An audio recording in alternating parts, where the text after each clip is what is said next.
Check out The Religion Department, our new online community where you can study religion with world-class scholars. Learn more at religiondepartment.com. The average person spends between 6 and 9 hours a night sleeping, and you probably spend 2 of those hours dreaming, which you probably don't remember because most people forget most of their dreams. What we do remember, though, is weird, vivid, strange emotional experiences that don't always make sense when we wake up. And that weirdness, that emotional, symbolic, and sometimes surreal element makes dreams fertile ground for religion. In his book, Dreaming and the World's Religions, the psychologist Kelly Bulkley makes a bold claim. Dreams have played a creative role in virtually all of the world's religious and spiritual traditions. Now, I'm always skeptical whenever anyone makes a universal claim about anything, and especially religion, but it's hard to argue with him when you look at the history of religion. In many cultures, dreams are seen as a bridge to communicate with ancestors or supernatural beings. One of the most famous examples is the Christmas story from the Gospel of Matthew. In this story, Joseph, the earthly father of Jesus, receives critical guidance through a series of dreams. An angel appears in a dream and tells him to take Mary and the young Jesus and flee to Egypt to escape King Herod. Later on, another dream gives him the all clear to head back home. These weren't just personal messages for Joseph. They were moments of divine intervention, and throughout Christian history, mystics, saints, and theologians have talked about dreams as moments of divine revelation. Other religious communities ritualize dreaming. In Tibetan Buddhism, for example, there's a practice called dream yoga, an advanced technique in the Vajrayana tradition that treats dreams as something like a training ground for enlightenment. It involves lucid dreaming, the kind of dream where you suddenly realize, mid-dream, that you're dreaming. Practitioners use this awareness to explore the nature of reality, even while asleep. In many indigenous cultures of the Great Plains, dreams play a central role in rites of passage, like the vision quest, sometimes called crying for a vision. Young people journey alone to sacred places in nature, fasting and praying for several days and crying out to the spirits for a vision, seeking insight into their purpose in life, their role in the community, and how they can best serve their people. Dreams have also played a major role in the rise of African independent churches, or AICs. These were Christian movements that emerged during the colonial and post-colonial times, often as a form of religious resistance, rejecting the control of Western missionaries and blending Christianity with local African cultural traditions. The historian Agbu Kalu writes that a charismatic wind swept through Africa in the 20th century, where dreams and visions became a key source of spiritual authority. These stories and practices are part of a widespread pattern, dreams playing vital roles in religious imagination across the globe. But this also raises the question, why? Why do so many religious communities across vastly different times and places treat dreams as religiously significant? Despite their differences, many cultures see dreams as something more than random mental noise or mundane brain activity. They are treated as meaningful, even sacred. This cross-cultural pattern has fascinated both scientists and scholars of religion. Is there something universal about the way humans experience dreams that make them religiously significant? As it turns out, one of the earliest academic theories about the origin of religion ties it directly to dreams. The Victorian anthropologist Edward Tylor proposed that people naturally took note of their dreams, like meeting strange figures, seeing long-dead relatives, or encountering bizarre creatures, and used that experience as evidence of a soul or spirit. As in, for Tylor, these dream experiences were the raw material for the idea of spirits, and ultimately, the foundation of religion itself. But Tylor was the classic armchair anthropologist, drawing broad conclusions about other cultures without conducting any first-hand fieldwork himself. He instead relied on the biased data of European explorers, missionaries, and colonial administrators, forming ideas from a colonial worldview that regarded non-European beliefs as primitive. According to him, the belief in spirits was rooted in a primitive failure to distinguish between dreams and reality. Tylor's account was what evolutionary scientists now call a just-so story, a speculative theory that lacks empirical support and can't really be tested. The sociologist Emil Durkheim did not buy Tylor's theory. Durkheim argued that dreams are just too fleeting and too inconsistent to serve as the foundation of structured religious thought. In other words, he thought dreams were too vague to inspire the kind of enduring and powerful ideas and practices that shape entire societies. Back in 1912, Durkheim throws some serious scholarly shade against Tylor when he says, "What is the dream's place in our life? Quite a small place, it seems, since it leaves such vague impressions in the memory and so quickly fades, far from providing religion with its fundamental idea." Durkheim argued that dreams don't give rise to religious beliefs. It's the other way around. Our dreams are shaped by what we already believe. If you grow up in a culture where dreams are thought to be a way for ancestors to give guidance, you're more likely to have those kinds of dreams, and to interpret them that way once you wake up. Now, while the debate between Tyler and Durkheim is a classic battle in the study of religion, the field that really shaped modern dream research was psychology, specifically depth psychology, the study of the unconscious mind. Two giants in this territory were Sigmund Freud and Carl Jung. Freud called dreams the royal road to the unconscious. He believed that dreams are manifestations of repressed desires, fears, and conflicts, stuff that's too upsetting for our mind to confront directly when we're awake. The weird, fragmented nature of dreams is because our mind is disguising those truths in symbolic form. Freud's colleague Carl Jung agreed that dreams express the unconscious, but he took it a step further, arguing that dreams also tap into what he called the collective unconscious, a shared reservoir of experiences and symbolic archetypes common to all human beings that transcends individual experience. He wrote that no individual is a blank slate, but influenced by inherited presuppositions. The collective unconsciousness comprises in itself the psychic life of our ancestors right back to the earliest beginnings. He argued that these archetypes, like the hero, the caregiver, or the magician, are reflected in our dreams and explain why some religious symbols are common across cultures. By the late 20th century, the psychoanalytical view of dreams started facing serious challenges from large-scale empirical dream analysis. Psychologists began collecting gigantic data sets of dream reports from people from different cultures, ages, and backgrounds. Two pioneers in this field were Calvin Hall and Robert Van de Castle, who developed one of the most influential systems for analyzing these reports, known as the Hall-Van de Castle system, which is still widely used today.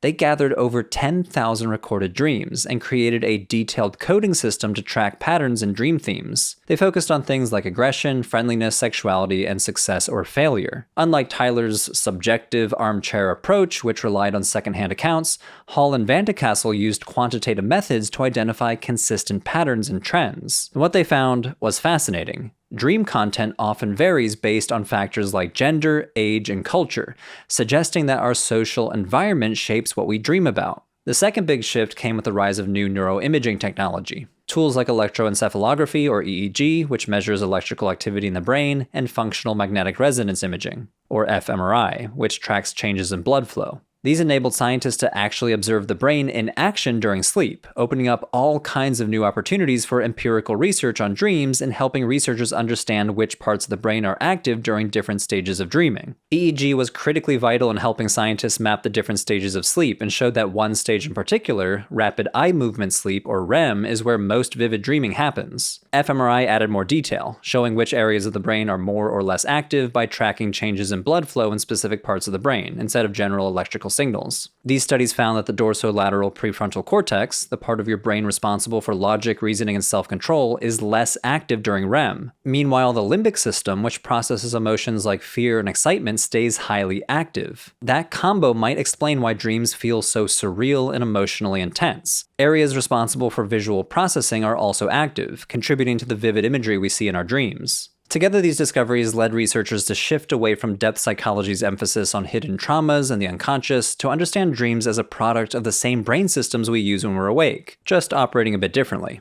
So let's return to Tyler and Durkheim's original debate.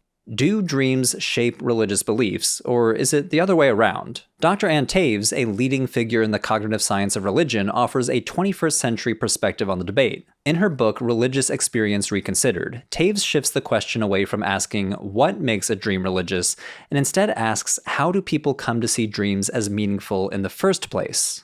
Taves studied dreams alongside other forms of extraordinary or special experiences that people often interpret through religious lenses, like visions and trances. And unlike earlier scholars who tried to categorize or decode dreams as symbols or archetypes, she was more interested in context, understanding the social and cognitive processes that lead individuals and communities to interpret a dream as religiously significant. Whether a dream becomes a sacred encounter or just another interesting anecdote depends a lot on how you and the people around you understand and interpret it.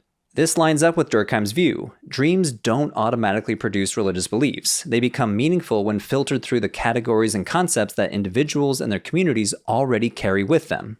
One example comes from the work of the anthropologist Dr. Katie Glaskin, who studied dream interpretation among the Bardi, an Aboriginal group in Australia. For the Bardi, dreams can be a source of ritual innovation, as in new songs, new dances, or other practices are sometimes received in dreams from ancestors. But these are not just accepted automatically. Instead, the dream and its message go through a collective interpretation process. The community gets together and decides whether it's a truly legit message from the ancestors. Dr. Glaskin connected this to broader research on how dreaming can spark creativity. Many artists, for example, credit dreams for inspiring their work. But in Bardi society, that creativity is balanced with the stability of collective processing. Dream interpretation is a communal process, one that allows space for new ideas, but only if those new ideas are meaningfully interpreted and socially validated. This brings us back to Ann Taves and her argument about meaning-making. Instead of assuming that dreams are inherently religious, she asks, how do people decide they're religious? The Bardi example illustrates this perfectly. Someone might dream of an ancestor introducing a new ritual, but that dream doesn't automatically become sacred truth. It's brought to the community, where it's discussed, debated, and interpreted. And that's the key insight. Dreams are not private experiences. They gain meaning through the cultural and social frameworks around them. This approach gives us a more flexible way to think about religious dreams, not as universal symbols or hardwired experiences, but as moments shaped by both personal insight and collective tradition and culture. In recent years, researchers in the cognitive science of religion have started to take a new interest in dreaming, and many of them use what's called the epidemiological approach, which is all about understanding how certain cultural ideas stick and spread, based on how our minds naturally work. The idea is that some concepts are just more sticky, more cognitively contagious. They're easier to remember, share, and believe because they align with how our brains process information. So here we're diving into the theory called content affordance relevance for dream divination, or CARD. It's a framework proposed by Dr. Andreas Norden to explain why certain kinds of dream content tend to be culturally amplified, particularly in the practice of oniromancy, the use of dreams for divination. Norden's study draws on interviews conducted with Hindu Nepali informants in Nepal, and he wanted to understand which kinds of dreams people found meaningful and why. Over the course of 61 interviews, he asked participants not just what they dreamed, but how they interpreted those dreams, and how dreams were used in religious and social life. From these interviews, Norden identified 4 features that tend to make dreams more culturally significant: threatening content, lack of self-agency, bizarre or counterintuitive elements, and supernatural agents. Let's start with threatening content.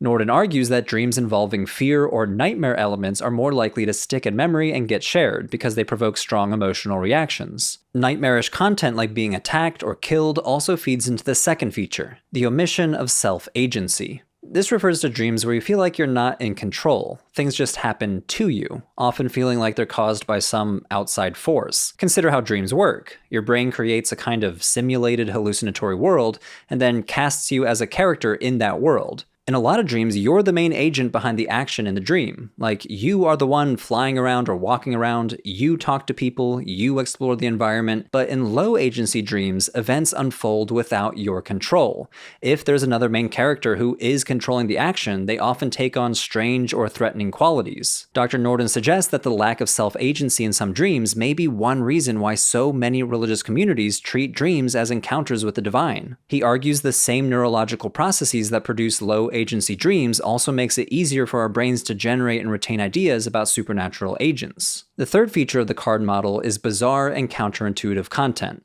It goes without saying that dreams often contain strange or impossible scenarios that defy our everyday expectations. To explain why these kinds of dreams might be more culturally sticky, Dr. Norden draws on a concept from the cognitive science of religion called minimal counterintuitiveness, or MCI. The basic idea is that when something breaks only a few of our intuitive expectations, it becomes easier to remember. For example, the Hindu people he interviewed often described deities in counterintuitive ways. One person recalled a dream in which the god Bhagwan appeared as a half statue and half man offering advice. According to MCI theory, this is exactly the kind of dream that sticks. It's just weird enough to be memorable, but not so incoherent that it's forgotten. Most of our dreams fade quickly, but the ones that violate the rules of reality in just the right way, like a god merging with statues, tend to linger. And when a dream lingers, we're more likely to share it with others, reinforcing its significance within a religious tradition. The fourth and final feature in the CARD model is supernatural agent imagery. These are dreams that feature gods, spirits, ancestors, or other powerful beings. According to Dr. Norden, this kind of content content makes a dream especially compelling because it feels like it's coming from beyond the self, connected to something bigger and more mysterious and more authoritative. So to sum it up, the card model suggests that certain features of dream content, like threats, a loss of control, minimally counterintuitive imagery, and encounters with supernatural beings, make dreams more memorable, more likely to be shared, and thus more likely to evolve into religious narratives. And while Norden's study is based on a small sample within a very specific cultural context, it echoes something that we've seen throughout this episode, from Durkheim to Taves.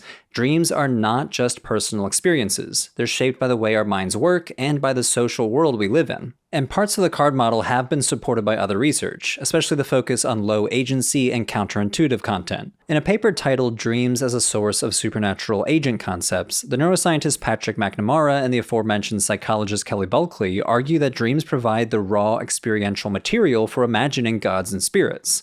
Not because we're hallucinating, but because the brain, especially during REM sleep, naturally constructs narratives where we have low agency and other figures take on a central role. As we've already mentioned, during REM sleep, the prefrontal cortex is downregulated, while the limbic system is very active. McNamara and Bulkley argue this makes it harder to feel like we're in control of what's happening, and why other figures in our dreams seem to act with their own intention, as if they're independent beings. When something else in the dream takes control, whether it's a monster chasing you, a deceased ancestor offering advice, or a glowing figure, our brains naturally attribute agency to it. We experience it not just as a part of our imagination, but as a real intentional presence. The neuroscience of sleep also helps to explain the kinds of characters that tend to appear. Drawing on dream databases, McNamara and others have found that REM sleep is associated with higher levels of aggression and emotional intensity, while non-REM dreams tend to be calmer and less bizarre. He suggests that when characters show up during dreams, those that occur during non-REM sleep are more likely to be friendly and benevolent, while those that show up during REM sleep may be less friendly and even demonic. Now, in some ways you might notice that this does echo Edward Tyler's old idea that dreams gave rise to early beliefs in spirits. But rather than proposing an origin of religion, McNamara and Bulkley frame dreams as an ongoing cognitive mechanism, an ongoing process that continually reinforced supernatural agent concepts throughout history and across cultures. But of course, not every dream character becomes a god or spirit. Most dreams are full of ordinary people doing ordinary things. Even in cultures where dreams are considered a possible source of religious experience, not all dreams are thought to be visitations from an unseen world. And that was exactly Durkheim's point over 100 years ago. Any theory of dreaming and religion needs to consider Durkheim's social challenge and explain why some dreams become important religious narratives or life-changing personal experiences when the vast majority of them are forgotten by breakfast. So these cognitive theories offer intriguing frameworks for understanding why certain dreams gain cultural significance, but it's important to recognize their limitations. Norden's card model or McNamara's hypothesis about supernatural agents and REM sleep are still largely theoretical models based on correlational evidence rather than definitive causal links. Many of their claims rest on inferences drawn from cognitive patterns and cultural analyses, raising the possibility that they're modern just-so stories in the spirit of Edward Tyler, giving us some plausible narratives without sufficient empirical testing. Now, of course, they are much more sophisticated than Tyler, and they're working with much better data, like those massive dream databases, but they risk flattening religion down to universal cognitive patterns. The key takeaway is that dreams don't exist in a vacuum. They are biocultural phenomena where our culture and our brain come together and create vivid, weird experiences that we can choose to ignore or interpret. And when a dream lingers in society, we can choose to fill it with meaning, transforming it from a private hallucination into a symbol with social power. Hey everyone, thanks for watching. I want to invite you to join a new class we're offering through the Religion Department, which is our new online learning platform that gives you direct access to world-class scholars of religion. One of our upcoming seminars is American Paranormal, taught by scholar, author, and content creator Thorne Mooney. You can join the class here at religiondepartment.com/American Paranormal.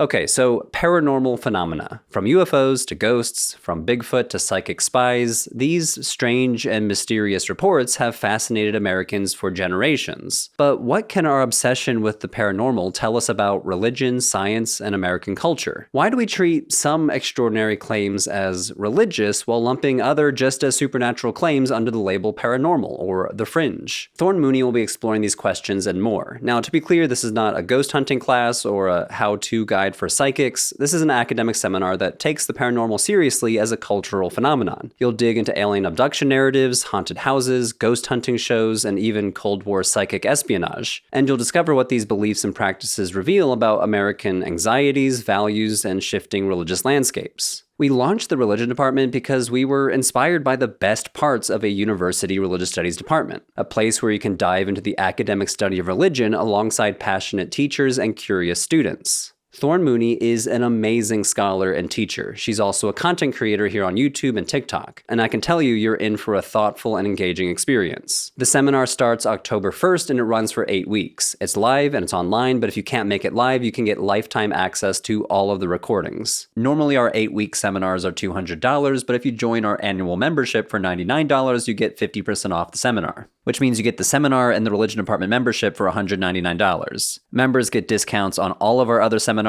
plus free access to our guest lectures and our guided reading groups. I'm leading our first guided reading group, and I'd love to see you there. So if you're curious about why paranormal phenomena capture the imagination and what they reveal about American religion, join us at religiondepartment.com/American Paranormal. Again, the class starts on October 1st, so sign up soon, and I hope to see you there at the first class.